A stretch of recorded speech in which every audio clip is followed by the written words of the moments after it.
itu anak saya tetap dia curhat sama saya, Mak. Saya kata dia bilang ada surat untuk mama, kata dia bilang kan. Surat apa? Surat pengakuan dia lah, kata dia tu dibuat bapaknya kayak mana waktu itu. Jadi hari itu ingat saya pergi ke kebun. Jadi pas di kebun tu dia ni tak ada taekwondo. Kebetulan anak saya yang Weni ini kan atlet taekwondo. Hari tu dia tak ikut taekwondo tu. Jadi saya ni marah ngomongin sama dia, ngapa tak ikut taekwondo? Rupanya dia lupa. Jadi telepon, ngapa kau lupa taekwondo? Asyik main, Mak, kata dia bilang. Kaget, Mak, jangan marah lah. Ada surat yang Uen singit di dalam kamar tu, dalam lemari.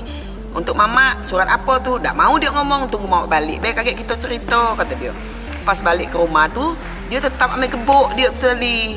Jadi dia surat itulah diambil dari kamar tu lah, disingitnya dalam kamar tu. Kami tanya lagi sama dia, Wen, mana suratnya yang kau nak kasih ke mama? Tak jadilah, kata dia. Apa tak jadi, bawa sini suratnya. Tetap dikasih juga surat tu tadi. Pas dia kasih surat tu, kami baca surat tu. Ingat nanti tu maghrib hari Minggu malam Senin, karena kami balik dari dari kebun. Nah, surat tu baca lah di situ, tertulislah dia bilang, mama sayang, kata dia bilang kan, sudah 2 tahun Uen nyimpan rahasia ini. Ya, ini baru ngomong sama mama, kata dia bilang kan, papa selama ni melecehkan Uen, Mak. Disebutlah wayah di sungai. Uen duduk di sungai, papa ngomong kayak ini enak kan, ini tak usah ngomong sama mama, tak usah ngomong sama nenek. Sudah tuh, kami ngomong lagi nanya sama dia, benar ini Wen? Benar, Mak, kata dia bilang kan. Jadi hari itu kami bilang lah sama dia, kau masuk ke kamar. Kaget, ini cerita nih, kaget mama omongin sama papa kau. Ngapa kau tak ngomong selama ni sama mama? Kata Wen bilang, Wen takut mama cerai sama papa, kata dia bilang. Ngapa kau harus takut ngomong kayak itu? Ini kan urusan orang tua kalau cerai. Kau tuh sekolah benar, kami bilang sama dia. Masuklah dia ke kamar. Tak lama, bapaknya balik dari asinan. Ingat tuh malam Senin kami asinan di RT kami tuh. Balik dia datang ke rumah. Ingat kan berbunyi motor dia, tu dia nyanyi balik itu kan. Habis suruh Wen masuk ke kamar. Dia suruh juga, bang, masuk ke kamar nih, kita cerita. Nah, apa tuh, kata dia bilang, coba abang baca surat nih, benar tak surat yang dikirim anak nih? Dia tuh dalam keadaan duduk, memang peci sudah dibukanya, tinggal pakai kain sarung dia tuh kan. Baca surat nih bang, dibacanya bang surat tuh. Baca dari awal, mama sayang, kata dia bilang kan, ngomong situ kan. Bapaknya dewek nih baca surat tuh. Jadi kami tanyain sama dia, sama bapaknya nih, benar tak ini yang diomongin anak nih? Benar, kata dia bilang. Abang hilap, maaf yo. Ciumnya kaki kami nih bang, diciumnya, dia minta maaf, minta ampun tuh, diciumnya kaki kami. Jadi saya bilang sama dia, sekarang nih korban kau tuh kan dia, anak nih maksudnya, bukan ini korban kau. Sekarang kau minta maaf lah sama anak tuh, macam mana kau cara minta maaf? Datang tuh Uen nih keluar, mungkin dengar orang tuanya ribut. Datang Uen tuh tegak di situ, sudahlah mak, sudahlah pak. Si bapak dia ni datang merangkak sama dia ni, minta maaf sama kaki Uen tu, cium-cium kaki Uen, minta maaf Uen, minta ampun papa, hilap papa, ini banyak lah diomongin. Itu kapan tuh Bu kejadiannya? Kalau kasus dia tuh bang, dia masih sekolah. Rahasia itu kan disimpan selama 2 tahun. Kita clear dia kelas 5, dia baru cerita, baru terbongkar. Rahasia itu lama juga disimpannya, tak berani dia ngomong sama saya. Jadi ditutup-tutupnya tetap. Kejadian hari itu mungkin dia beranikan diri karena dia bakal nak kena gebuk taekwondo tadi, itu dia buka cerita. Kalau mungkin nunggu dia cerita duluan, mungkin tak berani juga dia cerita. Cuma karena dia gebuk, awas ya kau, mama gebuk kau balik kaget. Itu dia tu takut buka cerita dia bahwa selama ini dia nyimpan rahasia tu hampir 2 tahun disimpannya. Memang bapak dia ni kalau di rumah tu sering-sering nonton film orang dewasa lewat HP. Nah itu film anak-anak kecil yang ditunjuknya. Saya ni pernah ditunjuknya film dewasa di HP dia tuh, nunjukkan tuh paling video anak-anak kecil yang berhubungan dengan orang kita dewasa di HP itu. Dia nonton tuh, hobi memang bapaknya ni nonton film di HP itu. Kalau saya memang tak ngerti buka-buka HP itu, paling dia menunjukkan. Siapa nama bapaknya Bu? Pak Peri. Peri, ASN yang ada di Polda Jambi ya? Iya Pak, iya. Terus, jadi setelah ibu tahu dari surat Wen ini tadi, apa perasaan Ibu? Hancur saya, Pak. Omongan itu kan tidak boleh orang tua tahu, tidak boleh keluarga tahu, karena malu, Pak. Itu tuh rahasia rumah tangga, aib gitu kan. Sampai orang tua saya pun tidak kasih tahu, tidak. Cukup kami anak beranak yang nyimpan rahasia tuh jangan sampai yang tahu. Adik saya memang ada bujangan hari itu, adik itu sering ke rumah. Jadi surat yang dikasih yang sama saya itu yang dibacanya dia mengaku itu dibakar surat itu. Jangan sampai keluarga tahu kan. Sudah berapa lama berumah tangga sama? Saya sudah 15 tahun hampir, Bang, berumah tangga dengan dia. Selama 15 tahun berumah tangga, ada tak kelainan-kelainan seksual yang Nah itu, seingat saya waktu itu, ya mungkin itu waktu itu belum punya anak ya, kayak belum punya Uwen, belum punya Wita, punya Cynthia. Waktu ada hubungan badan tuh pernah, Bang. Itu di kemaluan itu di tempat benang kayak itu, nah, benang jahit warna hitam. Jadi saat waktu campur kayak itu, lepas benang tuh. Jadi memang waktu dia ngorek ke kelamin saya nanya, apa Bang, ngapa dikorek-korek ada benang yang tinggal di dalam? Benang apa? Aku tadi kepat pakai benang katanya, tapi kayaknya lepacul gitu, kayaknya lepas benang nih. Nah, tujuannya untung ketemu, nggak iya. tahu saya tujuannya apa. Pokoknya pernah itu tuh dilakoni kayak itu, nah. Pernah juga saya curhat di sini, Pak ya. Saya pernah masuk rumah sakit waktu itu. Memang kayak ini, saya ini punya diabetes, jadi harus kontrol di rumah sakit. Jadi waktu itu pas di rumah sakit, saya sudah pasang infus kira 3 hari di rumah sakit. Itu dia saya manggil ke WC kayak itu, harus berhubungan badan dengan dia di WC. Saya nolak, sempat ngomong, aku ini sakit, Ami ini sakit kayak itu, nah. Datang dia jawabannya paling, ya kan badan kau yang sakit, bawah kau kan tidak sakit. Itu sampai megang infus loh, Bang. Ingat saya tangan kanan di infus, dalam keadaan sebelah kiri megang dinding WC kayak itu kan. Nah di situ kadang tuh saya dengan dia tuh kayak mana lah, alangkah teganya kayak itu, nah.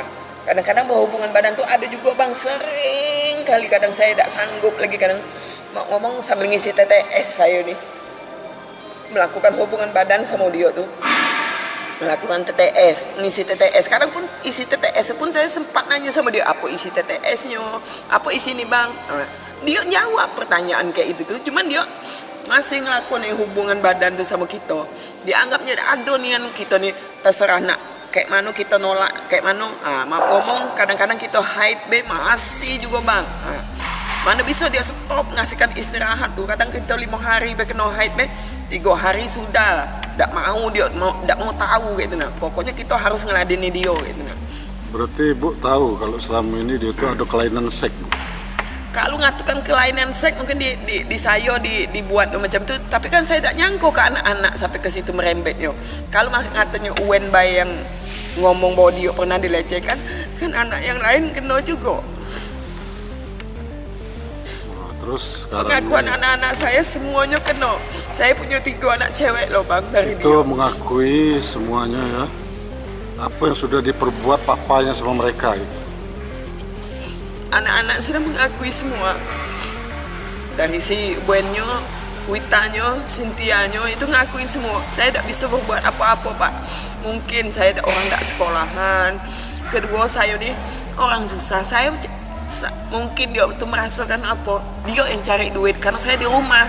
Saya tidak mencari. Cuma di rumah. Cuma dia yang kerja. Saya ibu rumah tangga. Jadi saya tidak bisa berbuat apa-apa, Pak, saat itu. Jadi awal terbongkarnya kasus pelecehan Wen ini waktu Wen bikin surat untuk Ibu itulah ya? Iya, itu awalnya. Nah, setelah itu kan saya awasi dia tuh jangan dekat dengan bapaknya. Misal saat bapaknya nak ngurut dia, ngurut harus dalam kamar, kan? Kadang Uwen ngomong, "Mama, tengok nih papa nak ngurut Uwen.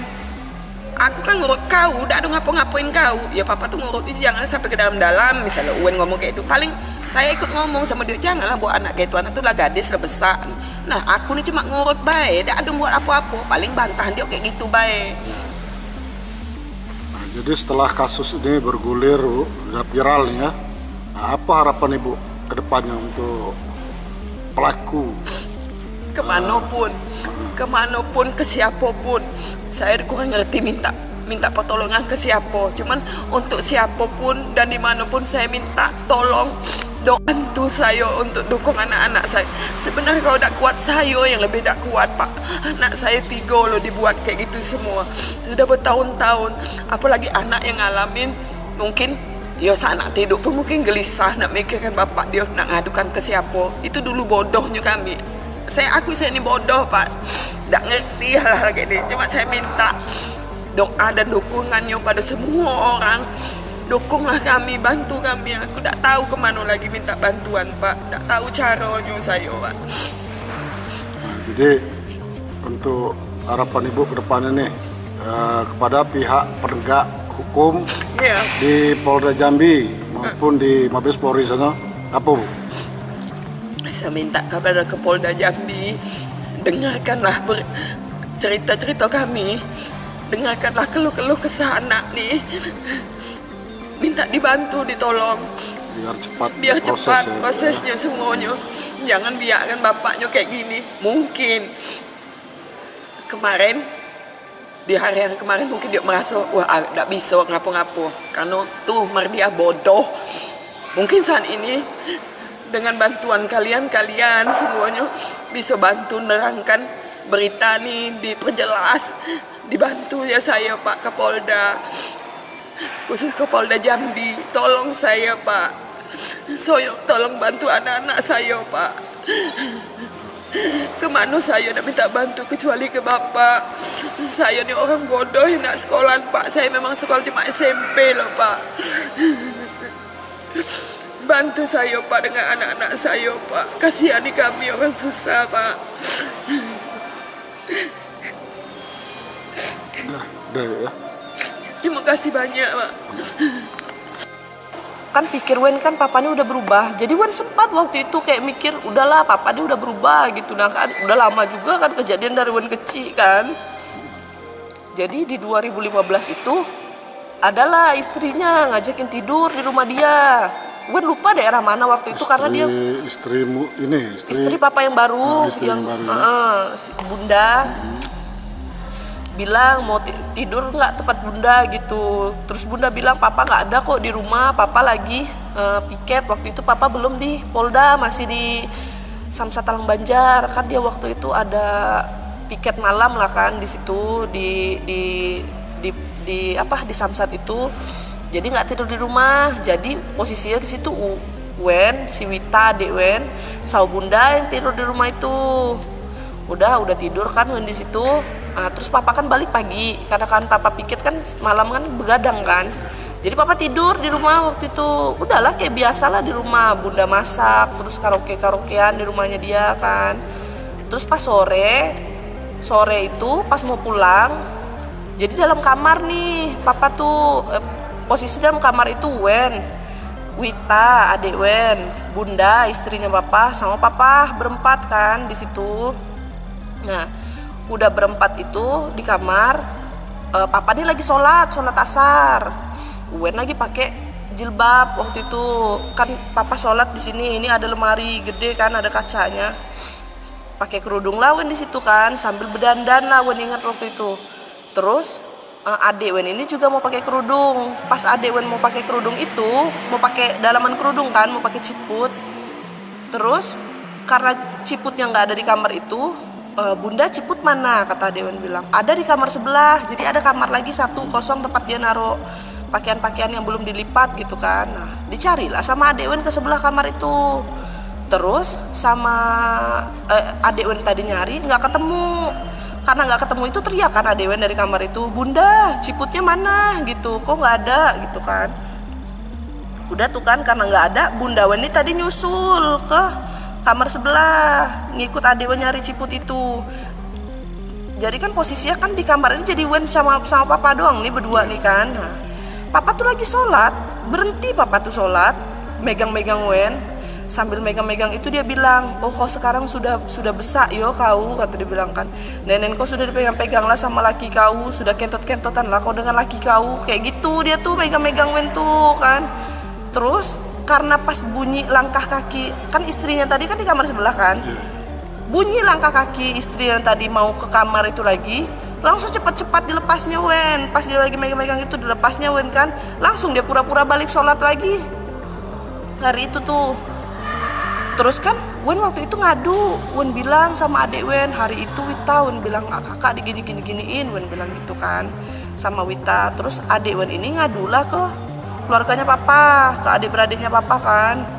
Terus nggak lama habis itu Wen ingat, Wen ditelepon sama bunda sama papa. Bunda di situ marah, kata dia bilang, kau memang dasar anak durhaka kau ya, kau memfitnah bapak kau ini gitu, marah-marah kan di HP itu. Terus kayaknya HP itu diambil sama papa. Kata papa bilang, ngapain aku mau megang-megangin nenen kau, kata dia bilang. Mending megang-megangin nenen bunda kau, tahunya nenen bunda kau besak, kata dia bilang di HP itu. Ya Wen kan yang dari kecil kayak yang gak pernah dipercaya, sampai tetangga-tetangga Wen juga bilang kan, Wen ini berbohong, Wen ini apa, sampai Wen terakhir sampai besak 2022, tapi masih ada tetangga Wen yang ngomong, kau gak boleh Wen gitu sama bapak kau, durhaka kau, kata dia bilang kan. Ya kan sekarang berlogika bela, masa iya ada anak yang memfitnah bapaknya untuk halal kayak gitu kan, buat apa kan.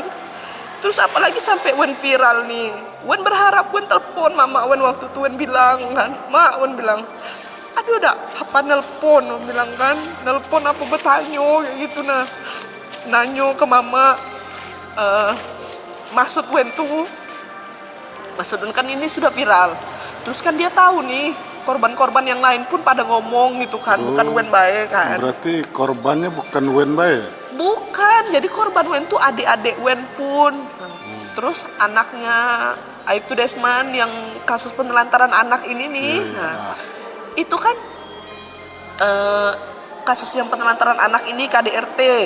Itu kan dianya itu kan nggak nafkain anaknya juga kan. Papa kan juga dulu nggak nafkain anaknya. Wen juga dari zaman sekolah kan Wen ngikut PPLP waktu itu, ngikut taekwondo, melatih sana melatih sini. Buat apa? Buat jajan. Karena papa waktu itu kan memang jarang banget ngasih duit kan. Nah, mungkin diajarin sama adeknya ini, jadi nggak mau biayain anaknya. Terus kan si sepupu Wen itu dipukulin juga kan sama orang tuanya, sama ibu tirinya itu.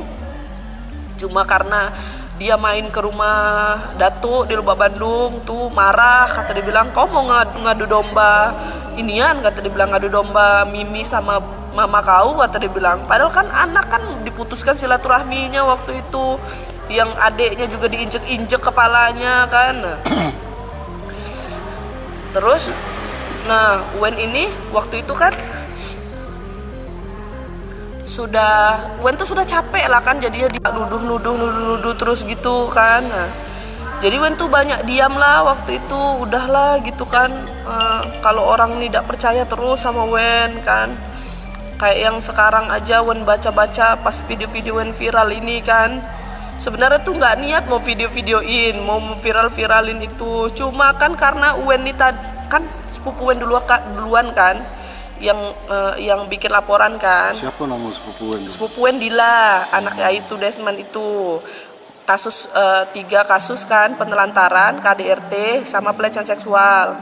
Pas Wen tahu itu viral, jadi kan Wen baru tahu nih kalau korbannya kan bukan Wen sama adik-adik doang kan. Nah, Wen tanya waktu itu kan sama tante Wen kan, kalau misalnya bener nggak gitu kan, kita kan harus konfirmasi juga kan. Nah, bener nggak? Wen bilang iya bener gitu kan. Udahlah Wen bilang kalau gitu Wen sekalian lah ngomong juga, Wen bilang gitu, karena selama ini kan Wen nggak pernah dapat keadilan nih.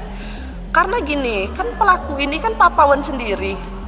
Wen suatu saat ada urusan, ada keperluan kan, dikit-dikit kan nanya kemana, ke papa kan. Ketemu lagi, jadi trauma Wen tuh udah hilang kan. Jadi tuh sebenarnya tuh jangan kan mau ketemu, dengar suaranya aja tuh Wen takut. Jadi, kadang tuh Wen diperlakukan tidak senonoh seperti itu dari umur 8 tahun sampai dengan umur?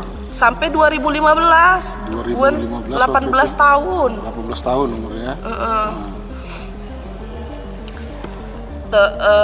Habis itu kan, habis yang ini tuh, yang berita yang viral itu kan,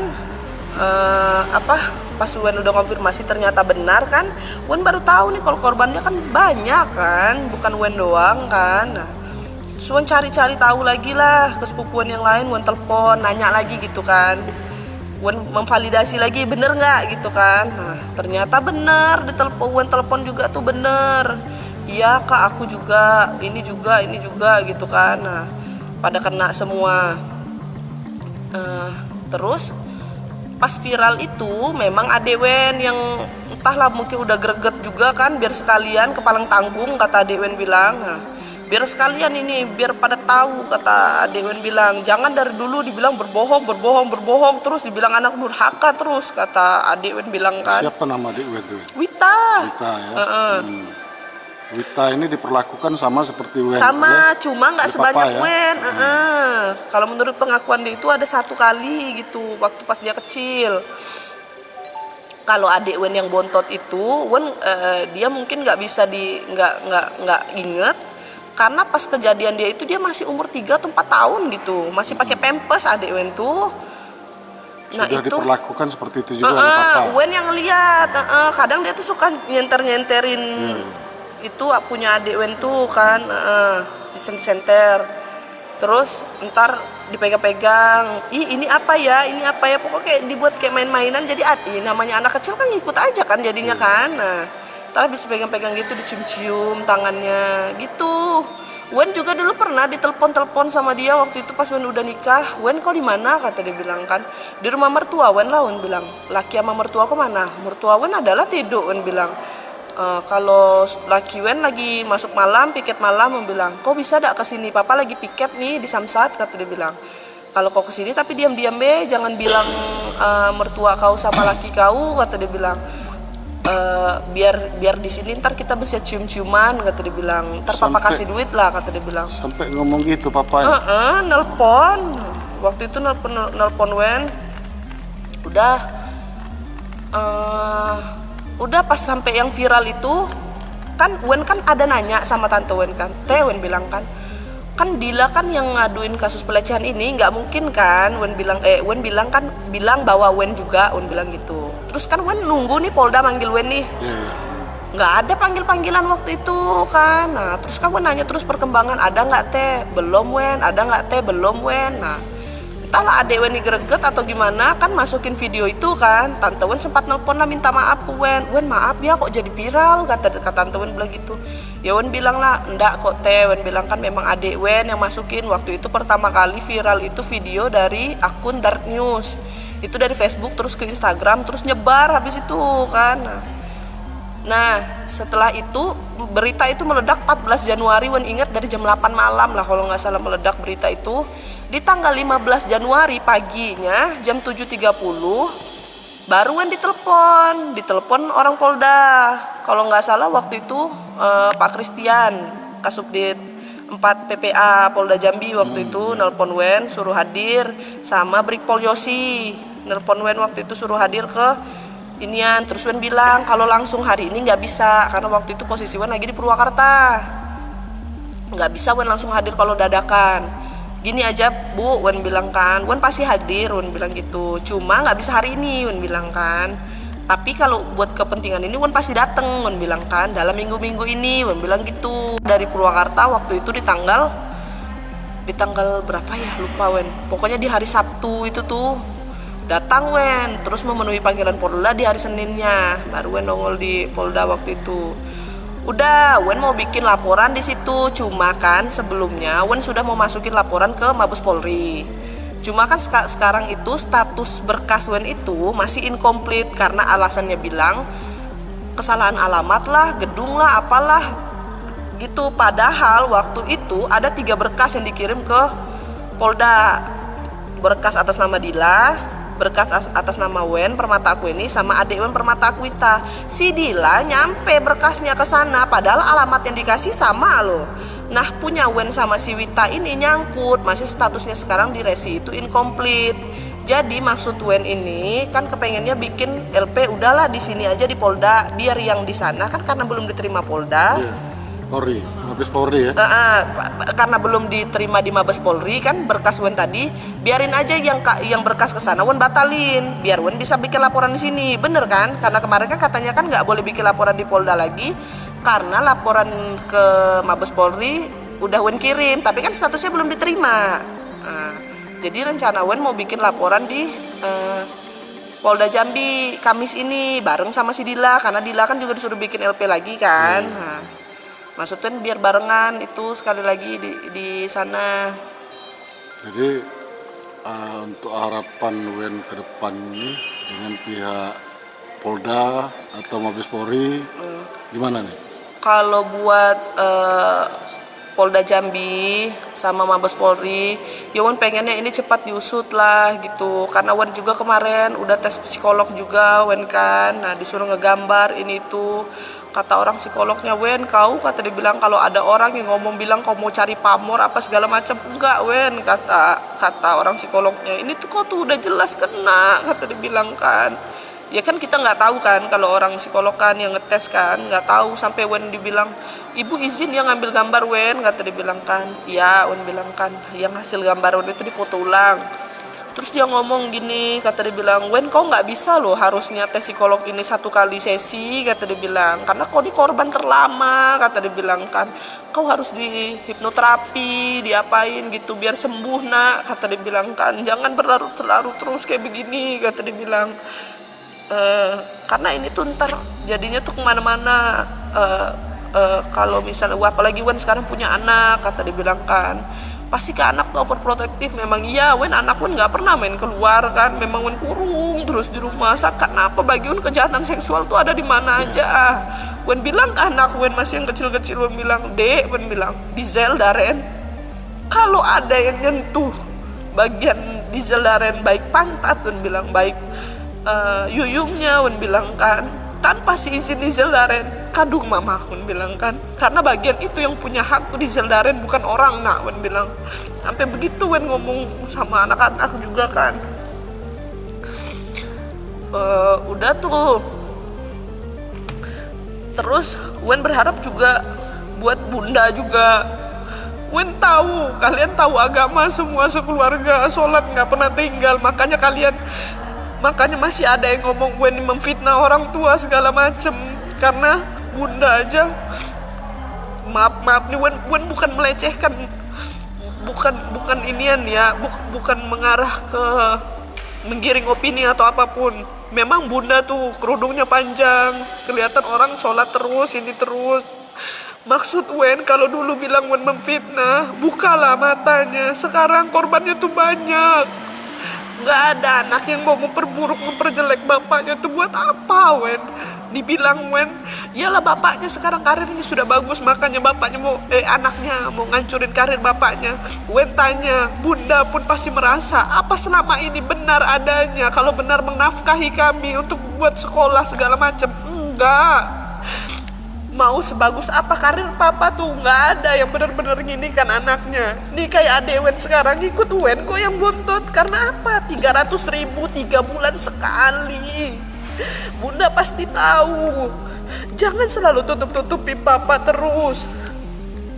Buat apa anak-anaknya inian? Pertanyakan ke diri bunda juga, ke papa juga. Sekarang tuh korbannya bukan cuma Wen doang, adik-adik, terus pupu-pupu yang lain kan sudah pada ngomong memang jadi korban papa.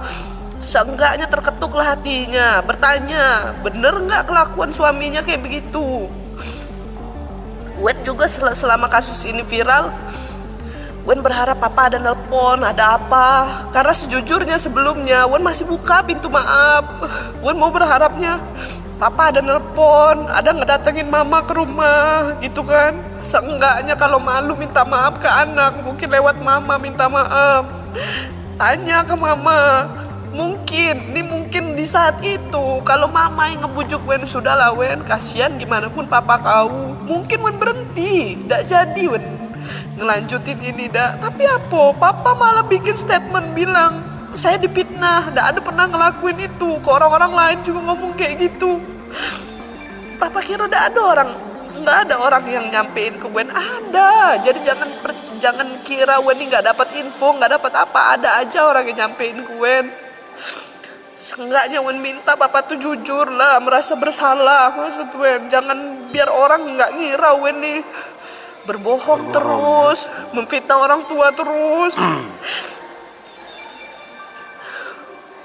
Udah. Ya, terima kasih ya.